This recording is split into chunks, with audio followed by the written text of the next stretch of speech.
एक वेव के रूप में एआई हमारे जीवन के सारे क्षेत्रों को प्रभावित कर रहा है। ऐसे समय हम लोग उसको रोक नहीं सकते, हम उसका उपयोग कर सकते हैं। लोगों के सामाजिक आर्थिक विकास के लिए हम उसको डिप्लॉय कर सकते हैं और यही बात हमारे देश में प्रधानमंत्री जी ने एआई मिशन के माध्यम से की है। यही प्रयास हम लोग महाराष्ट्र में भी कर रहे हैं और मैंने अभी इमेजिन नेक्स्ट में इसी बात को प्रतिपादित करने का प्रयास किया है कि हमारे क्या क्या एफर्ट्स है उसको मैंने यहाँ पर सामने रखा है। कल सर ने प्रधानमंत्री ने कल बैठक बुलाई थी, उन्होंने कहा जो 2047 का लक्ष्य है विकसित भारत, ये कोई लक्ष्य नहीं, ये हमारा मिशन है। प्रधानमंत्री के मिशन को कैसे देखते हैं 2020? देखिए, प्रधानमंत्री जी का मिशन ये हमारा मिशन है।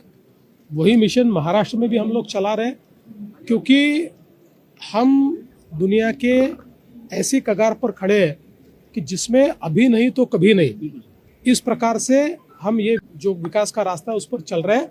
इसलिए मैं ऐसा मानता हूं कि 2047 में विकसित महाराष्ट्र और विकसित भारत बनेगा। तो गौ तस्करी को लेके जिस प्रकार से गौ तस्करी का मामला सामने, महाराष्ट्र सरकार ने उन आरोपियों के खिलाफ किस प्रकार से कार्रवाई की? क्या मकोका के तहत कार्रवाई होगी? देखिए, हम लोगों ने पहली बार मकोका अप्लाई किया हुआ है और मेरा विश्वास है कि कोर्ट की स्क्रूटिनी में भी ये बिल्कुल जायज होगा और इस प्रकार से अगर कोई करेगा तो उस पर मकोका लगेगा। सर, अल नीनो को लेकर भी काफी चिंता जताई जा रही है, क्या कोई प्रोएक्टिव मेजर्स लिए जाएंगे महाराष्ट्र लोगों की? अल नीनो के चलते हम लोगों ने एक बृहद प्लान तैयार किया है। चूंकि अल नीनो के कारण सेक्टोरली अलग अलग प्रकार से बारिश होगी, कहीं बारिश का डेफिसिट बड़ा भी हो सकता है। उस दृष्टि से जो एहतियात बरतने चाहिए उसका प्लानिंग हमने किया। पेट्रोल आणि डिझेल मिळत नाही, त्यामुळे कुठेतरी कोयते असेल, तरवारी असेल, ह्या बाहेर निघताना दिसतात। मराठवाड्यात मुख्यत्वे हे प्रकार घडतात। मुळामध्ये या संदर्भात सगळ्या जिल्हाधिकाऱ्यांना आपण सूचना दिलेल्या आहेत। पेट्रोल, डिझेल आणि विशेषतः डिझेल, कारण आता शेती करताही लोक काही डिझेलचा वापर करत आहेत, त्यामुळे आपण त्या प्रकारचे आदेश दिलेले आहेत की त्यांनी स्वतः लक्ष घालून याचं नीट प्लॅनिंग करून कोणाला होर्डिंग करू देऊ नका, साठेबाजी करू देऊ नका। आवश्यकतेनुसार त्या ठिकाणी डिझेल मिळालं पाहिजे याचा प्रयत्न चाललेला आहे। काही ठिकाणी निश्चितपणे तणावाची स्थिती तयार झाली आहे, पण ही काही सर्वदूर तणावाची स्थिती असं नाही आहे।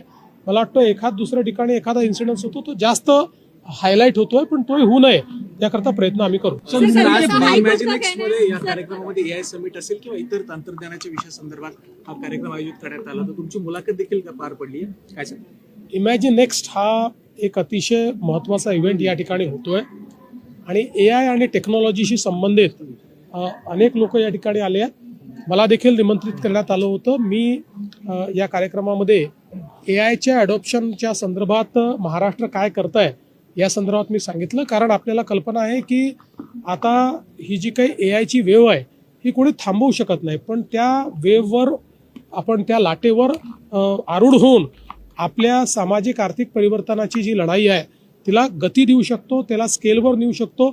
तोच प्रयत्न इंडिया एआय मिशनच्या माध्यमातून प्रधानमंत्री करतायत, तोच प्रयत्न महाराष्ट्रात आपण करतोय। त्या प्रयत्नात आपले स्ट्रॅटेजीज काय आहेत हे सांगण्याचा प्रयत्न मी केला।